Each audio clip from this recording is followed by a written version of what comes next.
Jealousy, greed, and bitterness have always plagued the WNBA since the very beginning. With that being said, let me crank this ride up and let's get to rolling.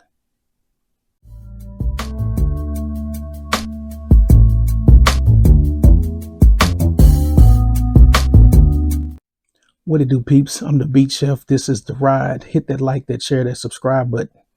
Hit that bell to get notified when I drop my next video. Hit that hype button. My new subscribers, I thank you for joining, because this has been a wild WNBA ride. And I hope you enjoy the show, and I hope you get something from the content. To my day ones, thank you for helping me build this platform and continue this WNBA conversation. Bitterness. Where did it start? It's simple. Let me hit 104 and get this bus crank up fast enough so we can go back to the 90s. The soundtrack for this will be Earth, Wind, and Fire, because all three of them will come into play over the next weeks and months. But right now, Earth, Wind, and Fire had a song called Reasons. And here they go. In the early 90s, David Stern, then the commissioner of the NBA, he came up with a quirky idea, but he kept it in his back pocket. Years later, the Dream Team was balling: Jordan, Barkley, Bird, Magic. But the women weren't doing so hot. See, when they went to training camp, a young Dawn Staley tried to make that team. The coach of that team was named Tara Vandermeer. She was the coach at Stanford, a legend. She called Dawn Staley into her office and told Dawn straight up, "You're too short and you don't have enough experience internationally to make this team." Dawn goes back to Philadelphia, her hometown. She starts working at a department store for a couple of years. Her agent calls her and says, "Hey, you need to go join this team." Gets her a gig overseas, and she plays a couple years. Around 1995, David Stern's mind is now churning after he's seeing how much international success they had with the NBA. But he says, you know what? I can market the NBA with women. So he decides to get the governors of the NBA, the owners, to invest in Team USA and go on a tour. So Dawn Staley tries to make that 96 Olympic team. Tara Vandermeer's still the coach. Vigorous tryout, she makes the team. But they go on a whirlwind tour around the world and through the United States. I remember this very well. They were playing collegiate all-star teams every weekend. It was shown on NBC. You would see them on Inside Stuff, the works. They were really marketing this team. Around the same time in 95, Sheryl Swoopes got those air swoops, becoming the first woman to get a shoe contract. But at the same time, there's a group of people: Steve Hams, Annie Cribbs, and Steve Cavelli. Three people that really didn't have a basketball background. Annie Cribbs was a former Olympian, but they had an idea about making a basketball league. Ones had started in the past had failed. So they started gathering investors throughout this 95 season, but they needed players. So through some back channel connections that they had, they reached out to every player on the USA team in 1995 and spoke to them individually. Jennifer Izzy, star player from Stanford, was the first to verbally commit, followed by Teresa Edwards. Teresa Edwards is a legend in basketball. At this time, she was an older woman. She had already won 3 Olympic medals up to this point. So she joined on. They went back to training camp because, like I said, they're touring, and told the others. Verbally, per Dawn Staley, in her book, she mentions that as far as she knew, every player was down to get into this new league. This new league was called the ABL, American Basketball League. So the spring of 1996 rolls around. It's around April. David Stern has a rush press conference. He's flanked by his at that time a president in the NBA named Val Ackerman. He would then name Val Ackerman the first president slash commissioner of the WNBA, a newly formed women's basketball league. At a table is a young Lisa Leslie, a very young Rebecca Lobo, having coming off that 1995 undefeated championship of Gino Ariema's Connecticut Huskies. This would be Gino's first championship. This would start his reign as one of the top coaches in college basketball. The slogan for that for that new league was called "We Got Next." They would go on a campaigning Lisa Leslie, Lobo, and Swoops around the country, getting the build up ready for this. They go on to win the Olympics in the summer. After the Olympics, in the fall, the ABL starts. Now, the ABL is the beginning of the jealousy. Because, see, in the ABL, $150,000 max contracts. The lowest contract was $50,000. This was in 1996 money. That was a ton of money in 1996. In today's dollars, that'd be about 165,000 and 350 on the high end. The players played an 8-month season. That was the distinguishing thing. An 8-month season, 40 to 44 games. They had 401ks. They had year-round health benefits. And they each got a 10% stock investment in their own league. The players were also integral in naming the teams, coming up with how the draft was done, coming up with the rules. That's important. Keep that in mind as we go. So they were fully invested in the league, kind of like what this other league that we keep talking about that keeps popping up. There's similar threads. They get started in the fall of 1996. They show the games on what is now FS1. Back then it was called Fox Sports Net. I live in Texas. They used to call it Fox Sports Southwest. They also played these games on BET. Now keep in mind, the WNBA has not started yet. The WNBA is paying about $15,000 to $50,000 with benefits.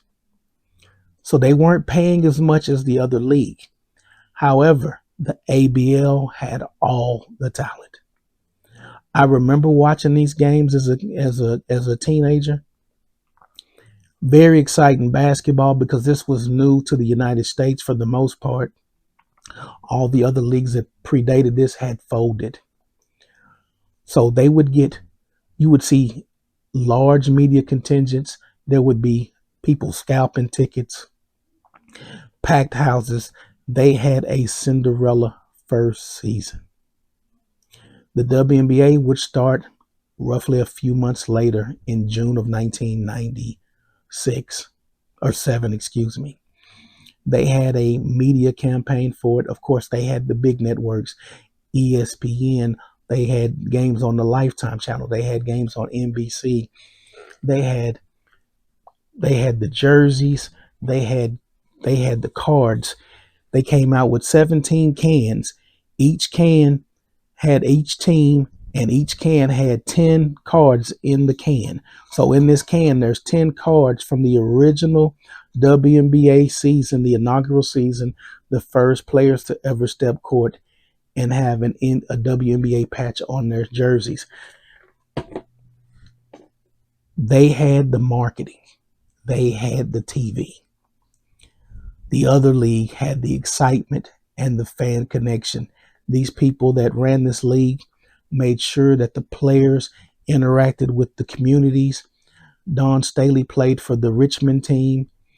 There was a Columbus, Ohio team. There was teams all over the country, Portland, you name it. But they interacted with fans. The WNBA, at certain points, ESPN executives would go over to the ABL executives and tell them, I think we put our money on the wrong product. That's how bad the ABL was whooping the WNBA's butt. Furthermore, a lot of these players played in college against each other or had played overseas against each other.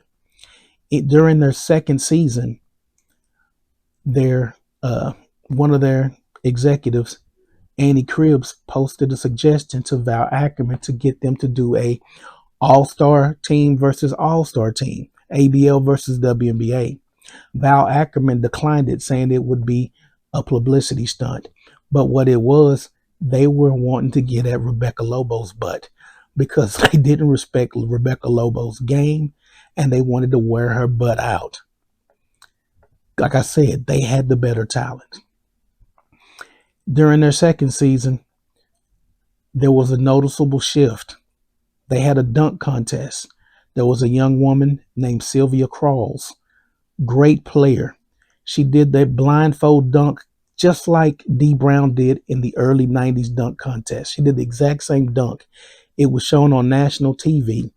NBA executives were calling this woman at the All-Star game, calling her agent, telling her how much would it take for you to get over into our league.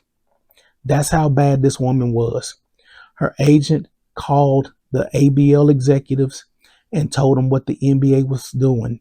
They said, how much do we got to do to make this right? Sylvia responded, I want to be the highest paid player in the ABL. They made it happen. I'm telling you, they had the talent. The WNBA, they basically constructed their league with a bunch of veterans. That's why Cynthia Cooper was an older player when she got to the league. Even though she was dominant, she was playing against other older players for the most part. They didn't have the talent. The money was in the other league across town. But things started going shaky at this ABL. Money being one. Some of the investors had some misconduct, got investigated by the feds, had to drop out. At one point, one of the executives reached out to Val Ackerman and asked about being acquired by the NBA. Val Ackerman, in her arrogance, waited a few weeks and responded back and said, nah, we're good. We don't need you guys.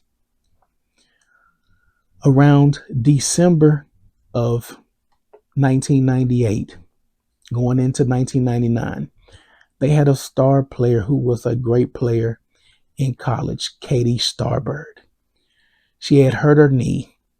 She'd be out for 2 months. She was going to the doctor to get an MRI. Upon going to the doctor, she gets a call, a message, and it says the league is done. It's over. Now, into that same season, there's a basketball player by the name of Craig Hodges who played for the Chicago Bulls. He, too, tried to get an expansion team with his wife. They were going to get one in Chicago where he played with the Bulls. They lost money as well. A lot of people lost money in this league. Martina Navratilova was an investor in this league, and so was a man named Joseph Borders, who at the time had started a bookstore called Borders Books. This is way before Barnes and Nobles. Borders Books was huge. They lost money. A lot of people lost money. Investors were on the hook for millions. The players, they said, was almost up to $1 million in salary the players did not get. Sponsors did not get. The league, at certain points, blamed the NBA for freezing them out of TV contracts, even as petty as deals with like Wilson and Spalding for basketballs. They couldn't get any funding. They couldn't get any sponsorships. CBS at one point barely played their games, and it would either be a playoff game or a championship game. They would only play a few games on CBS. They almost thought about going and suing the NBA, but they felt the NBA was too big of a monster to even tackle. But they went down in flames. In that second season, after that second season, because this was year-to-year contracts, that second season, Two players defected from the ABL. One named Nikki McCray, who was an excellent player for the University of Tennessee. She would go on to get drafted by the Washington Mystics. And Dawn Staley. Dawn Staley in her book cited the reason why she left the ABL was because the WNBA had shorter seasons and it'd be less wear and tear on her knees. They came to the league. When the 99 season started, they formed the WNBA. They said that their mission was to get the salaries of the players and benefits up for the players. But the main mission of the Players Association was to block those ABL players from coming into that league. Now you'll see the common threads between the gatekeeping that is done in 2026 as it was done in 1999. The league, because at this time the NBA owned and controlled every team in the WNBA, kind of like Unrivaled does in their league. The WNBA wanted all the talent. They wanted every player from the ABL. The Players Association originally didn't want any players from the ABL because remember, you got the likes of Kim Hampton, Teresa Witherspoon. These are older women, and they will get forced out by a more talented group of women who are coming from that ABL. They agreed no more than 3 players on a team the first year in 99. And then after that, it went to 5. They didn't change this rule until 2000. They got rid of it. And that's when an influx of players finally got into the league. Some of the most talented players that they've ever had, the Yolanda Griffins, so on and so forth. Those players finally came in. The play in the WNBA at this time actually elevated. And then a couple years later, they were able to do another round of collective bargaining and get better benefits. But remember, those ABL players were better. Some of those early pioneers of the WNBA, they got shoved out the door. For instance, by this time, Dawn Staley's knees are shot. She's out the league in the early 2000s.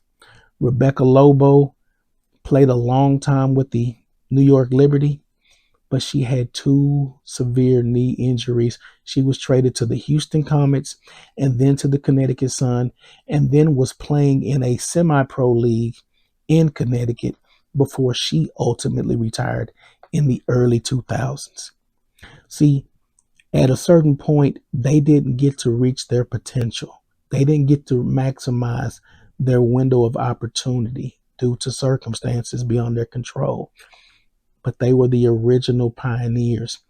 Sheryl Swoopes, a similar fate, wore down, traded from the Comets to Seattle, retired, tried to come back like Jordan, and it just didn't work and was out the league. As we go forward, it's now 2020. They sign a new deal, a new labor contract. The president is Wnba. This is what Chiney had to say about that contract. Now, she's the one that signed the contract they just opted out of. Now, look at how positive she is now in all these tweets compared to what she says on ESPN when she's in front of a mic. Take a look.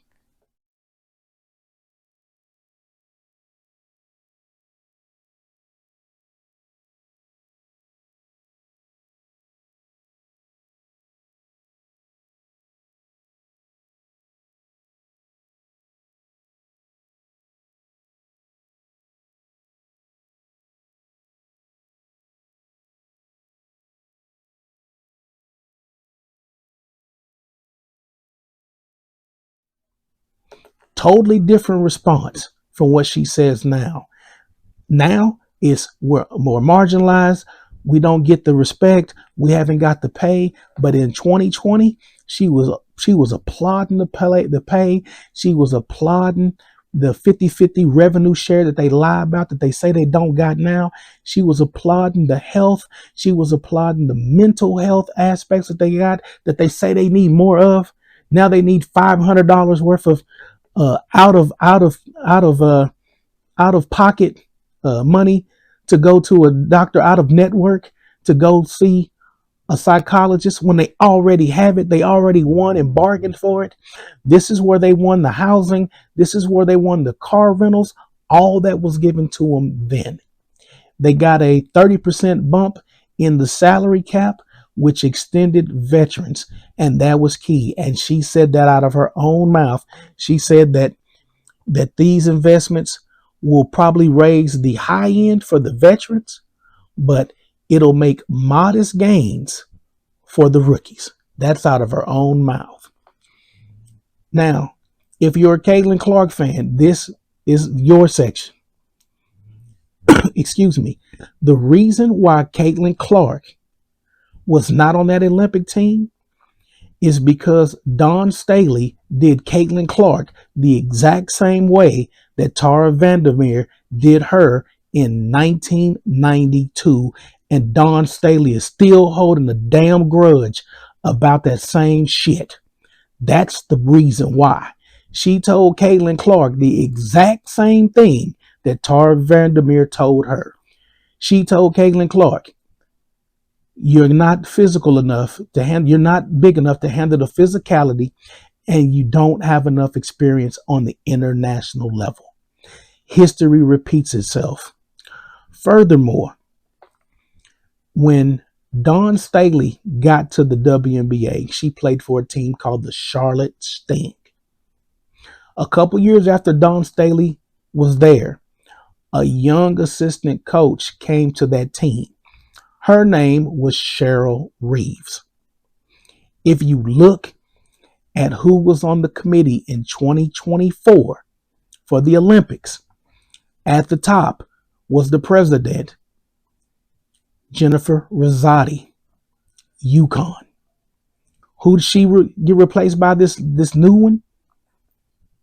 Sue Bird, UConn. Who also was on that committee in 2024? Dawn Staley. You know who the coach was on that team? Cheryl Reeve. After Tara Vandermeer gave up the reins to Team USA, they were given to Gino Auriemma. On Gino Auriemma's staff was Dawn Staley as an assistant coach. Dawn Staley took the reins from Gino Auriemma. After Gino left, Dawn took over. Do you know who Dawn Staley had as an assistant coach on her team? Cheryl Reeve. History repeats itself. There was another woman on the committee who played in the ABL. Her name was Taj Williams Hinton or something like that. All three women played in the ABL. See, when the ABL came to the WNBA, it was basically just like Caitlin Clark, Angel Reese, and Cameron Brink coming in 2024 with NIL money. Jealousy and pettiness existed in the 90s in the W. It changed form from the WNBA players hating on the ABL players to now the new players coming in with NIL, coming in with hundreds of thousands of dollars, some of them with $1 million valuations, pissed off the WNBA players because they've always felt they were marginalized. The running joke in the ABL was, why do we want to play in a league where they got to put a W in front of your name just to tell that you who you belong to? So that was the running joke. They didn't say it out loud. They said it in private because these players all know each other. We're in a league that's just called the American Basketball League. You're in the league that is really the NBA, but it's just the women's WNBA. Another running joke was, when the men leave the gym, they let y'all play. That was a running joke in the league. The players hated that. That's why they hate the NBA. And as an extension, they hate the WNBA. Another fun fact, in 2022,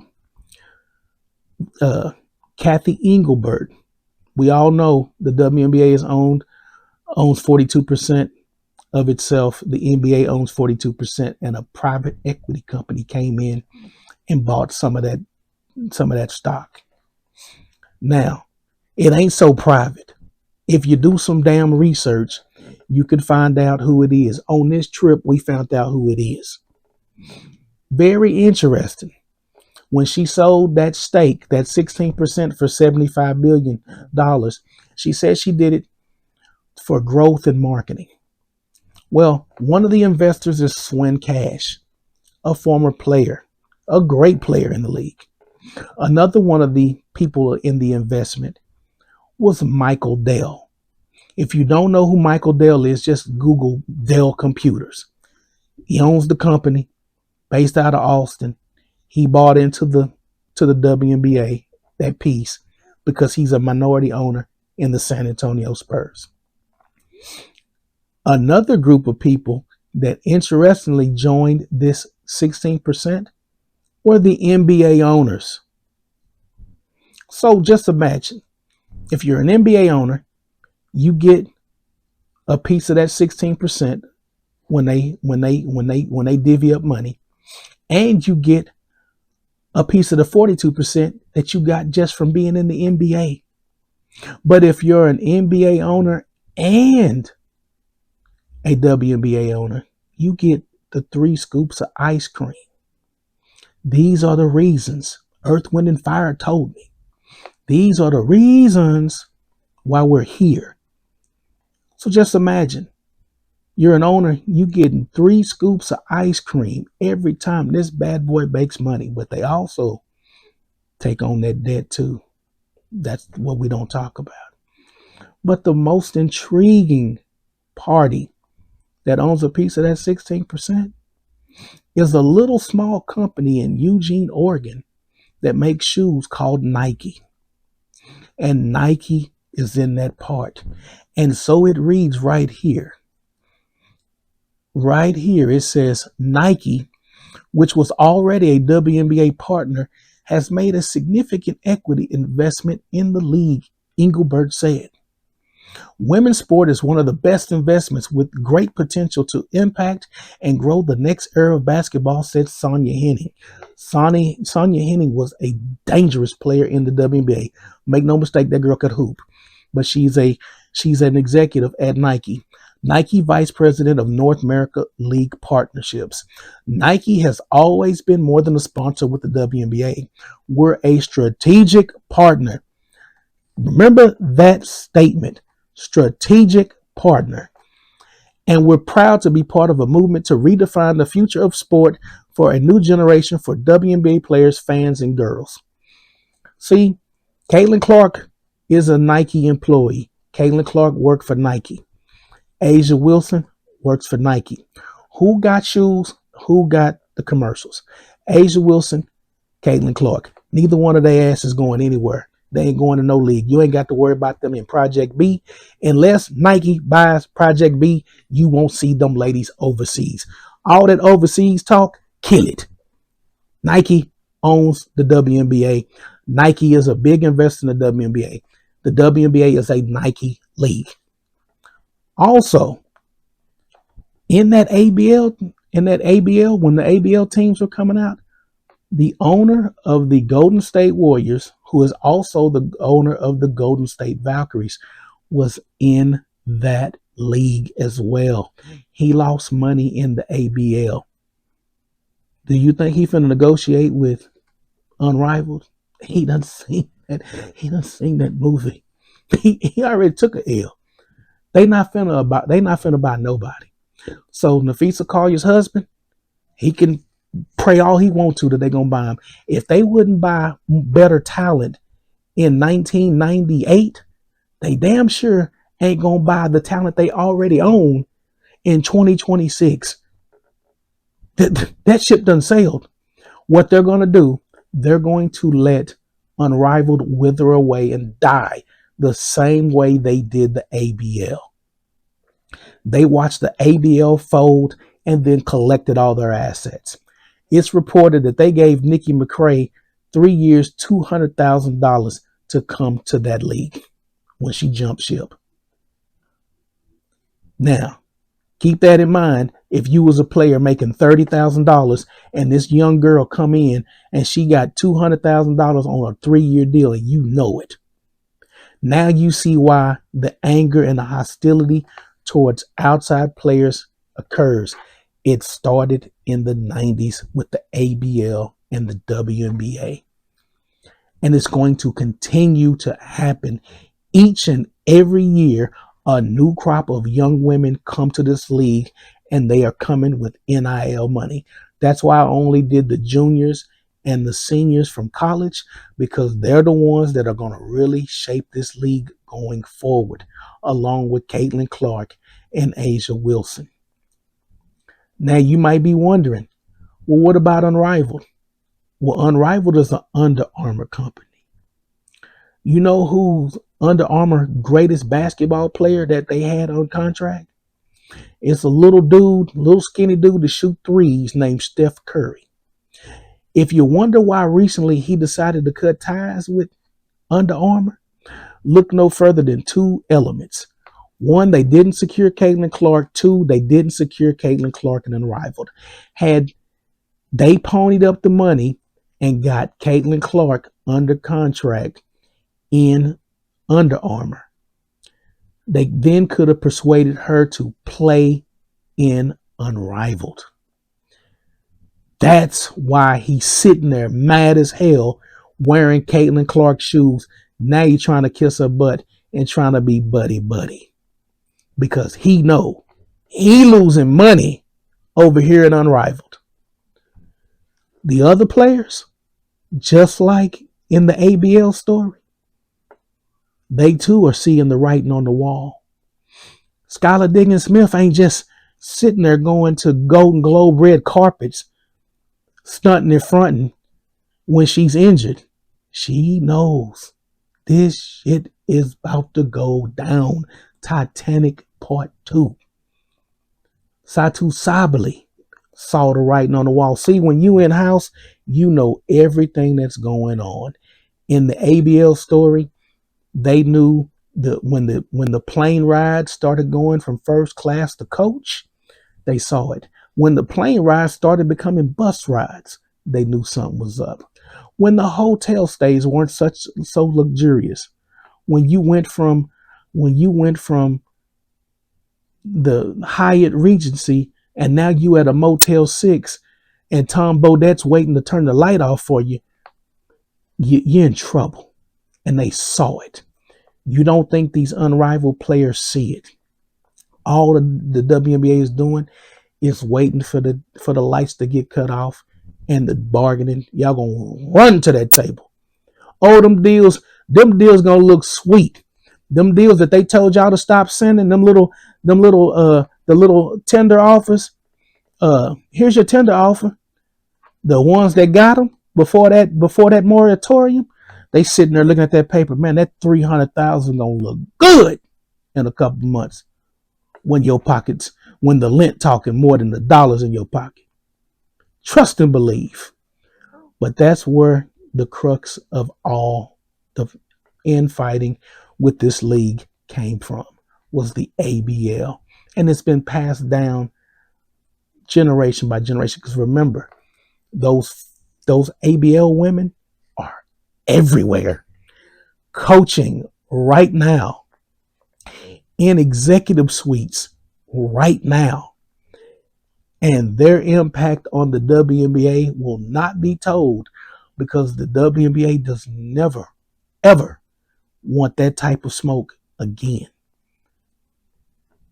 They will go by the 48 laws of power. Crush your enemy totally. And that's what they plan on doing to Unrivaled. And after they get through with Unrivaled, they got some work to do in that Players Association. And we're going to talk about that on the next video. But thank you for joining the ride. Appreciate each and every one of you. Hit that like, that share, so that subscribe button. Leave your comments. And until next time, peace.